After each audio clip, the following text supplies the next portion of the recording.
This is MLD News, a new initiative brought to you by Major Label Debut Podcast Industries. I'm your host, Graham Wright, and we're here today to consider the news that the legendary South by Southwest Music Festival, as we know it, may be coming to an end.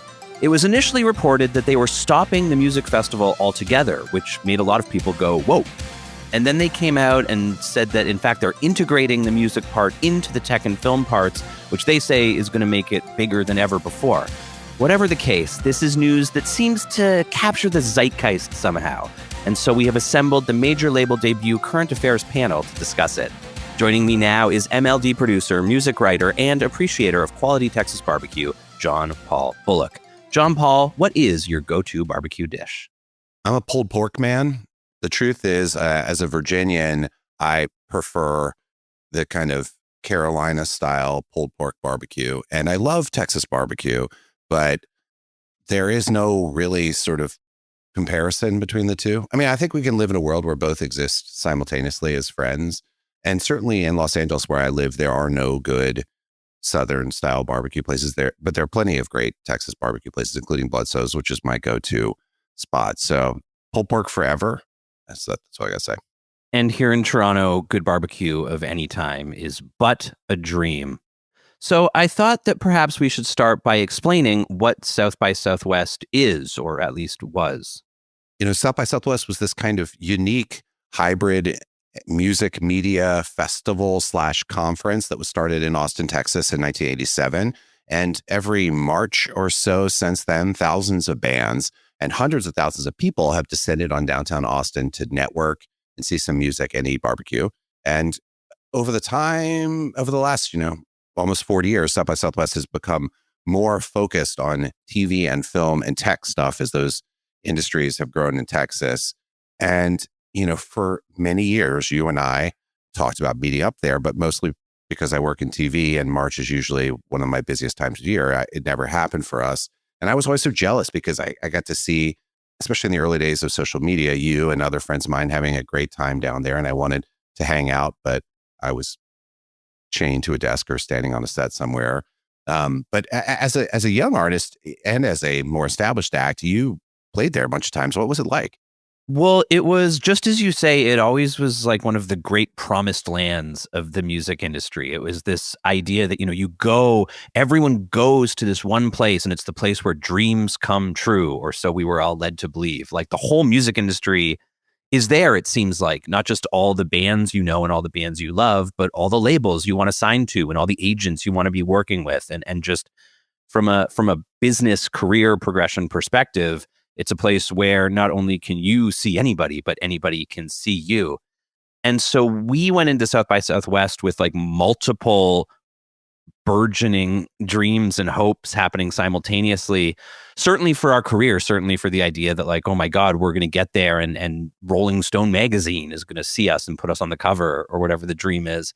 But also just like I got there and you get your wristbands that allow you access into all these shows. And the first night that I was ever in Austin, I found out that Ockerville River, who at the time was pretty much my favorite band, was playing in some little backyard of some bar somewhere. And I went down by myself, and not only was Ockerville River playing, but like 6 other amazing bands were on the bill as well. And I went in to get a drink at the bar, and who was getting a drink at the bar but Britt Daniel from Spoon. And at this point, I'm still living in Newmarket, Ontario with my parents. And we like just made an EP where we heavily referenced Spoon repeatedly to like make that EP. So finding myself at this Ockerville River show, which I walked into for free with an artist wristband, and here's Britt Daniel, I immediately was like, oh yeah, okay. So you go to South by Southwest and it just, things like this start happening instantly. And I went up to Britt Daniel and, said, ooh, I really like your band. You guys were a big inspiration on my band. And he said, who's your band? And I got to say Tokyo Police Club. And he claimed to have heard of us. Whether or not that was true, I took it to heart. And it kind of went on like that. And obviously it's a pain in the ass too. And like every busy festival, it's not the best place to play a show because everyone's there. You're on this like promo treadmill and show treadmill, and you're either having a meeting or playing a session or doing an interview or attending an activation or, playing 3 shows in one afternoon.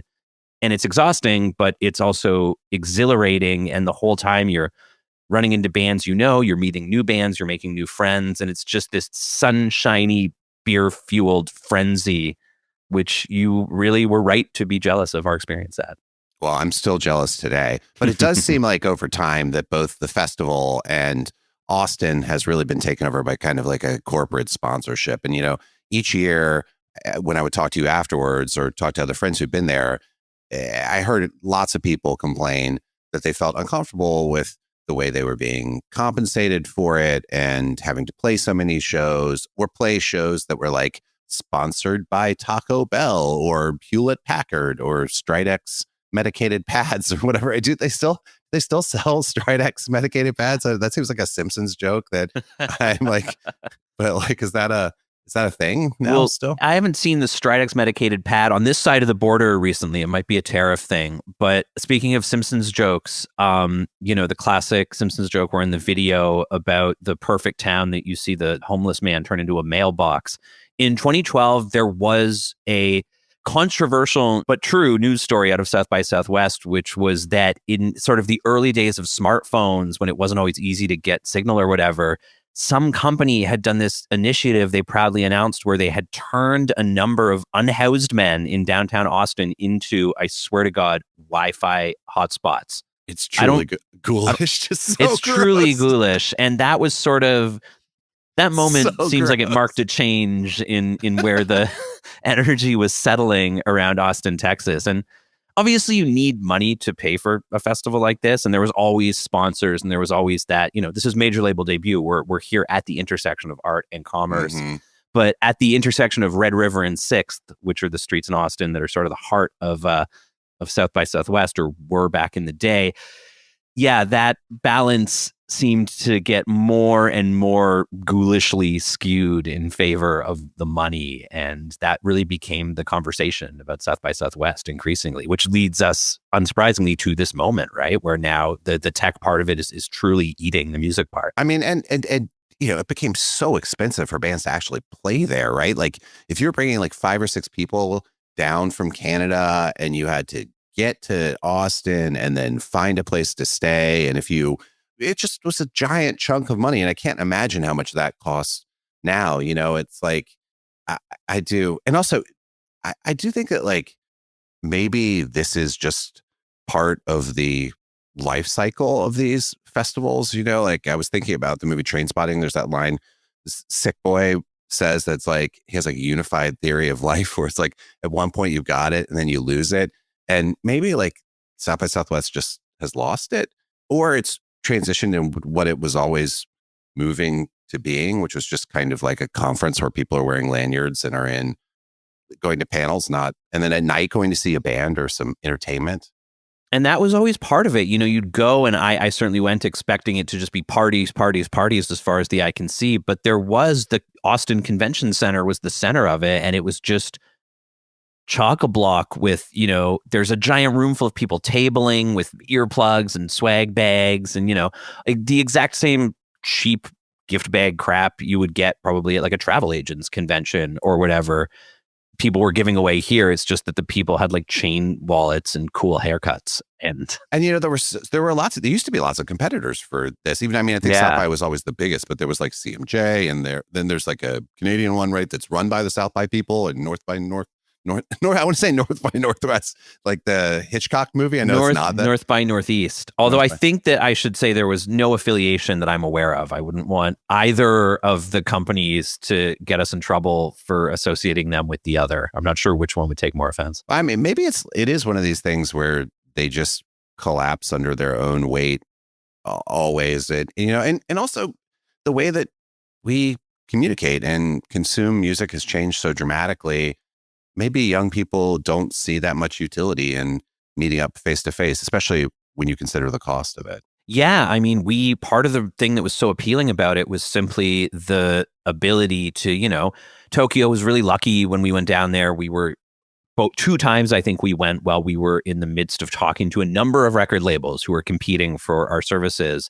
And, some of them are in New York, some of them are in LA, some of them are in Omaha, some of them are in Chicago, et cetera, but they're all in Austin that weekend. And so you can have lunch or dinner with all of these labels, which serves the dual purpose of A, taking some of the expense off your plate because all your meals are paid for by suits and expense accounts, but also you can just efficiently have a lot of meetings really close together while you're all there with your manager, your team or whatever. And now that's not really a challenge anymore. You can have those meetings like we're having this conversation right now on the computer at any time of day or night of the year. So as you say, why go to the expense and effort of hauling ass to Austin, Texas, when you could just sit at home and chat with everyone? I'm just super bummed to have missed what seems like the golden days of it. I miss just the idea of spending a week with you in the Texas sun, eating ribs or drinking Lone Stars and going to see Born Ruffians or the Wigs or falling in love with some artist that we'd both never heard of before. That it seems like such an epic hang. And,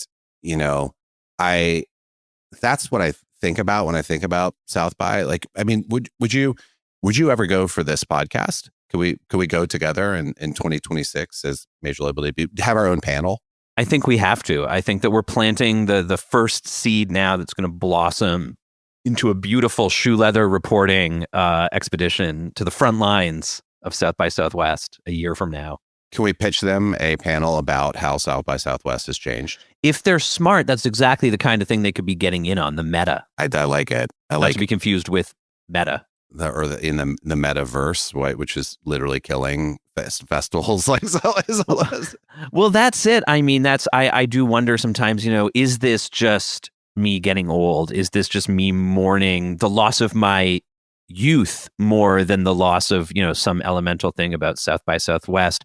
But I do think it doesn't have to be in Austin. It doesn't have to be at Red River and 6th Street. But something is lost when you take it out of the three-dimensional crucible of barbecue and beer and shows and madness that is all the human bodies, roiling in this thing.